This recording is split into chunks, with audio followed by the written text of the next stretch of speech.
तो दोस्तों सभी का स्वागत है अपने YouTube चैनल एनी नॉलेज 100 पे। पश्चिम बंगाल के अंदर सुवेंद्र अधिकारी ने शपथ ले ली है, उसी के साथ में 5 मंत्रियों ने शपथ ली है।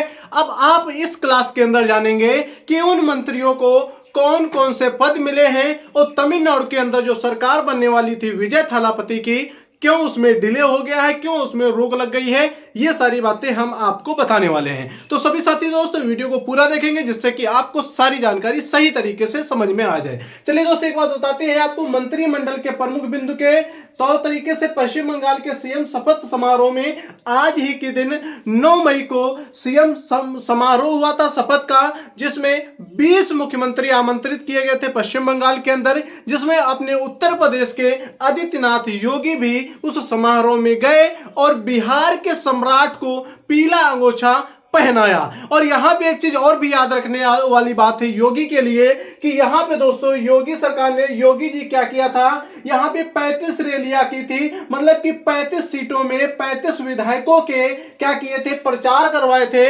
35 विधायकों में 31 विधायक जीत गए हैं, मतलब कि अगर विनिंग परसेंटेज रेट देखा जाए तो यहां पे 89% इनका हो रहा है। क्या हो रहा है, 89% यहां पे बीजेपी की ओर से योगी जी को पसंद करने वाले पश्चिम बंगाल के अंदर क्या है, मतलब कि जनता दिखाई देती है। चलिए दोस्त अब इसकी जानकारी आगे बढ़ाते हैं। इसमें आपको बताते हैं सुवेंद्र अधिकारी के बारे में कुछ चीजें जो इस समय पश्चिम बंगाल के सीएम पद के दावेदार हो चुके हैं, क्योंकि शपथ ले चुके हैं 11 बजे के बाद में। तो चलिए यहां पे आपको बताते हैं मुख्यमंत्री कौन बन गए हैं, सुवेंद्र अधिकारी बन गए हैं। इनको शपथ दिलाने वाले कौन है, कौन से राज्यपाल हैं, तो याद रखेंगे ये क्यों महत्वपूर्ण है, तो ये बात आप लोग याद रखेंगे। आजादी के बाद तक अगर बात की जाए, आजादी के बाद तक पहली बार 2026 में बीजेपी गवर्नमेंट पश्चिम बंगाल के अंदर बनी है। इससे पहले कभी भी पश्चिम बंगाल के अंदर बीजेपी गवर्नमेंट नहीं बनी है,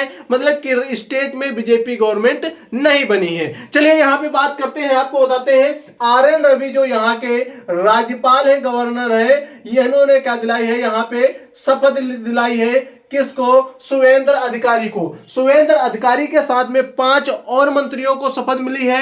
5 और कौन कौन से मंत्री हैं जरा यहां पे समझेंगे। प्रमुख मंत्री जो है दिलीप घोष है, अग्निमित्रा पाल है, और यहां पे अशोक कीर्तनिया है, क्षुदीराम टुड्डू है और निशित प्रमाणिक है। यहां पे एक चीज याद रखेंगे, जो दिलीप घोष है, जो अग्निमित्रा पाल है, इन्हें क्या मिला है, उप मुख्यमंत्री का पद मिला है। उप मुख्यमंत्री पद के बाद में इन्हें कौन कौन से विभाग दिए जाएंगे जो इन्हें चलाए जाएंगे, उसकी अभी कोई भी आधिकारिक जानकारी नहीं आई है, तो याद रखेंगे। यहां पे दोस्त इसकी भी आधिकारिक जानकारी नहीं है, पर ये सभी मुख्यमंत्रियों के पास में होता है। तो वही आपको बता रहा हूं कि यहां पे संभावना है कि गृह मंत्रालय किसके पास में होगा, तो याद रखेंगे ये सुवेंद्र अधिकारी के पास में होगा, स्वास्थ्य सुवेंद्र अधिकारी के पास में होगा, कार्मिक विभाग है वो भी किसके पास में होगा, सुवेंद्र अधिकारी के पास में होगा। यहां तक सारी जानकारी आपको समझ में आई हो तो लाइक कर देंगे, चैनल को सब्सक्राइब कर देंगे। यहां पे अशोक कीर्तनिया और क्षुदीराम टुड्डू, निशित प्रमाणिक, इनको अन्य कोई मतलब कि ऐसे दिए जाएंगे जैसे रक्षा हो गया, जैसे स्वास्थ्य हो गया, स्वास्थ्य का तो यहाँ पे आपने देख लिया। और भी बहुत सारे मंत्रालय हैं, उन मंत्रालयों को संभालने के लिए मंत्री पद यहाँ पे दिया जाएगा, जो कि 5 मंत्री और 1 मुख्यमंत्री के तौर पे यहाँ पे क्या ली है, शपथ ली है। यहाँ पे आर.एन. रवि के द्वारा शपथ दिलाई गई है। याद रखेंगे बहुत सारे न्यूज में या कहीं गूगल में यहाँ पे अरविंदो घोष दिखा रहे हैं, तो याद रखेंगे अरविंद घोष नहीं है, राज्यपाल यहाँ के प्रेजेंट टाइम में कौन है, आर.एन. रवि, जो आप लोगों को नाम पता होना चाहिए। अब दोस्तों यहां पे एक चीज समझेंगे कि प्रमुख मंत्री में इन्हीं लोगों ने ही क्यों शपथ ली, इसके साथ में और मंत्रियों ने शपथ क्यों नहीं ली, क्योंकि टाइम का बहुत कम होता है, इसलिए इन्होंने ली शपथ। याद रखेंगे यहां पे 20 राज्यों के मुख्यमंत्री आमंत्रित किए गए थे, और यहां पे याद रखेंगे कौन गया था, खुद प्रधानमंत्री चल करके गए थे, जो यहाँ पे दोस्तों क्या हुआ है, यहाँ पे शपथ समारोह में शामिल हुए थे। अब दोस्तों थोड़ी सी बात कर लेते हैं तमिलनाडु के अंदर की।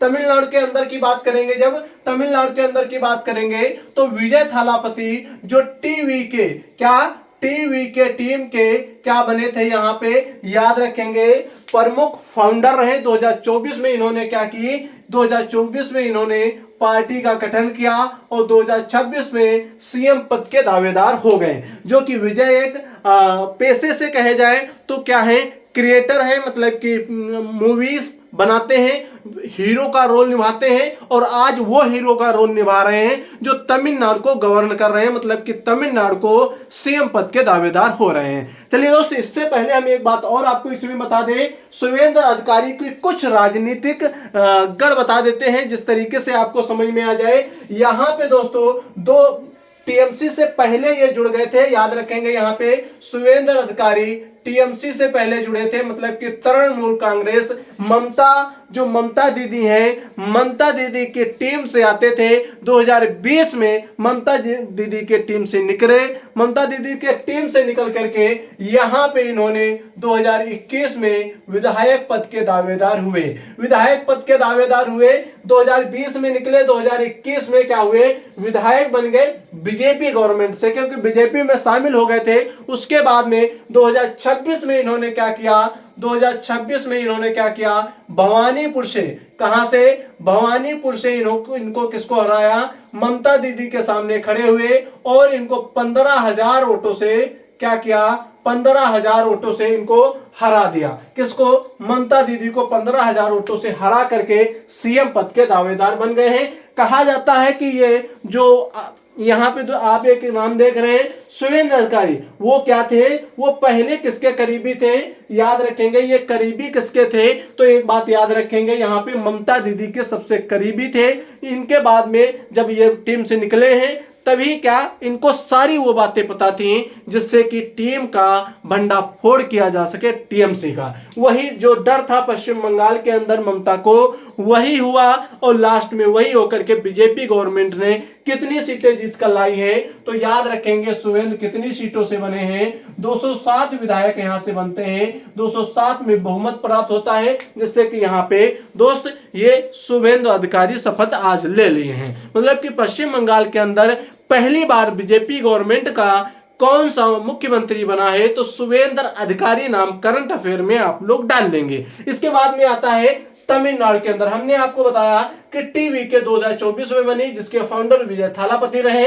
इसके बाद में 2026 में ही क्या किया, इन्होंने 108 सीटों से विजय प्राप्त की। कितने सीटों से, 108 सीटों से विजय प्राप्त की। विजय का परचम लहराने के बाद में तब भी इन्हें बहुमत नहीं प्राप्त हुआ। बहुमत कितनी सीटों से मिलेगा, बहुमत 118 सीटों से मिलेगा। यहाँ पे कुल सीटें कितनी हैं, तो 234 सीटें कुल थी, 234 सीटें कुल थी और 234 सीटों में 118 का बहुमत होता है, लेकिन 108 सीटें मिली, मतलब कि 10 सीटें कम थी। 10 सीटों में याद रखेंगे थालापति विजय 2 सीटों से लड़े थे। 2 सीटों से लड़ने के बाद में इन्हें क्या मिला, दोनों सीटों से जीत मिल गई, मतलब कि एक इसमें उपचुनाव कराना पड़ेगा, 1 सीट कम हो गई। यहां से बची कितनी, 107 सीटें बची। 107 सीटों के साथ में मुख्यमंत्री पद के दावेदार नहीं हो सकते हैं। लगातार 3 दिन इन्हें क्या किया गया, वापस किया गया।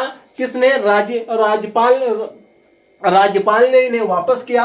वापस करने के बाद में इन्हें अब क्या मिला है दोस्तों, न्योता दिया है, राज्यपाल के द्वारा न्योता दिया गया है, जो कि आज सीएम पद के दावेदार होने वाले थे, शपथ लेने वाले थे, लेकिन यहाँ पे शपथ नहीं ले पाए हैं। शपथ ना लेने का कारण याद रखेंगे, यहाँ पे इनके पास में अभी तक 116 विधायकों का समर्थन था, जो कि इसमें वीसी के शामिल नहीं था। अब वीसी के भी आधिकारिक रूप से शामिल हो गया है। मतलब कि अगर बात की जाए थालापति विजय की सरकार किस तरीके से बनाएंगे, तो गठबंधन से सरकार चलाएंगे। गठबंधन में इनको दोस्त 1 मंत्री पद मिलेगा, इनको भी 1 मंत्री पद मिलेगा, और यहाँ पे एक सीपीआई को भी 1 मंत्री पद मिलेगा, कांग्रेस को 2 मंत्री पद मिलेंगे। यहाँ पे याद रखेंगे, क्योंकि ये सारी टीमें इनके लिए बहुत ही महत्वपूर्ण कार्य कर रही हैं। महत्वपूर्ण कार्य मतलब सरकार बनाने में समर्थन दे रही हैं, जो कि यहाँ पे विजय थालापति के लिए अहम भूमिका निभा रही हैं। यहां तक आपको जानकारी समझ में आई है, तो आपको यहां पे याद रखना होगा कि अभी तक विजय थालापति ने अभी तक सीएम पद की शपथ नहीं ली है, जो कि आपको मैं बता पा रहा हूं। सभी साथियों को यहां तक समझ में आई होगी, आई होप सारी बातें। तो तो वीडियो को लाइक कर देंगे, चैनल को सब्सक्राइब कर लेंगे। सभी साथी दोस्त वीडियो के अगले क्लास में मिलेंगे अगली न्यूज के बारे में, करंट अफेयर के जानने के लिए। याद रखेंगे यहाँ पे अभी कौन बन गया है, सुवेंद्र अधिकारी सीएम बन चुके हैं। अब नए जो अधिकारी बनेंगे उनको देखने लायक होगा। तो चलते हैं दोस्त, मिलते हैं अगली वीडियो में। जब तक लाइक एंड सब्सक्राइब करते चलिए। हमारे साथ में जुड़ने के लिए चैनल को सब्सक्राइब करके घंटी पे जरूर क्लिक कर लेना, जिससे आपको सारी जानकारी प्राप्त हो सके। पढ़ते रहिए, आगे बढ़ते रहिए। जय हिंद, जय भारत। सभी साथी दोस्त एक शेयर जरूर करेंगे।